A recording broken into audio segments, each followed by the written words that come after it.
Assalamualaikum warahmatullahi wabarakatuh. Di sini saya akan mempresentasikan tentang praktikum mekanika fluida dan partikel industri pangan, di mana saya akan membahas tentang aliran fluida. Adapun tujuan pada praktikum ini, yang pertama, mempelajari aliran fluida dan peralatan yang berkaitan dengan transportasi aliran fluida. Yang kedua, mahasiswa dapat menentukan parameter untuk mengukur sage gauge, venturimeter, oricivimeter, elbow, T, gate value, pipa tunggal, dan pipa paralel. Yang ketiga, mengetahui pengaruh komponen pipa terhadap energi hilang.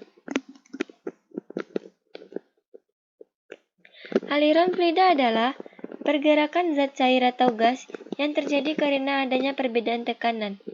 Fluida akan mengalir dari daerah bertekanan tinggi ke daerah bertekanan rendah. Adapun jenis-jenis aliran, yang pertama aliran tunak dan yang kedua aliran tak tunak. Aliran tunak, suatu aliran di mana ketetapannya tidak dipengaruhi oleh waktu. Sedangkan aliran tak tunak, suatu aliran di mana terjadi ketetapan terhadap waktu. Dan adapun tipe-tipe aliran, yang pertama aliran laminar, yang kedua aliran transisi, dan yang ketiga aliran turbulen.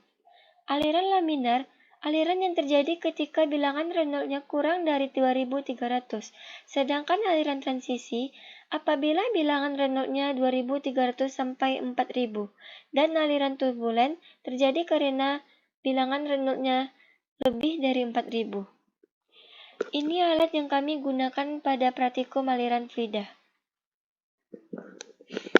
Adapun cara kerja dari alat tersebut, yang pertama, isi tangki dengan air sampai 3/4 penuh, kemudian matikan keran jika air telah penuh.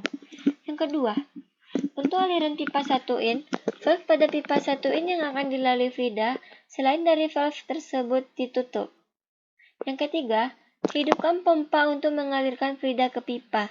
Yang keempat, ukur volume air yang mengalir pada venturimeter yang dibuka secara bersamaan dalam waktu 10 detik dan dilakukan dalam 3 kali percobaan. Yang kelima, ukur debit air yang keluar pada pipa dengan membuka valve output dan menutup valve input secara bersamaan dalam waktu 10 detik dan dilakukan di dalam 3 kali percobaan. Yang keenam, ukur panjang pipa keseluruhan, baik itu pipa 1 in, 3/4 in, maupun pipa setengah in. Yang ketujuh, ukur temperatur air. Dan yang kedelapan, hitung nilai energi hilang pada pipa dan daya pompa. Setelah melakukan praktikum, kami mendapatkan hasil perhitungan aliran fluida pada penugasan pipa 1 in. HF total yang kami dapatkan 0,4987 feet IBF per IBM. Pada kinerja pompa kami dapatkan 4,7697 feet IBF per IBM.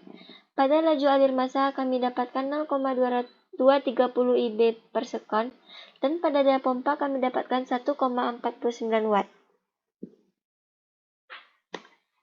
Kesimpulan pada praktikum ini, yang pertama, pada hubungan kinerja pompa terhadap laju alir fluida diperoleh hubungan yang berbanding lurus karena semakin besar laju alir, maka semakin besar juga kinerja pompa.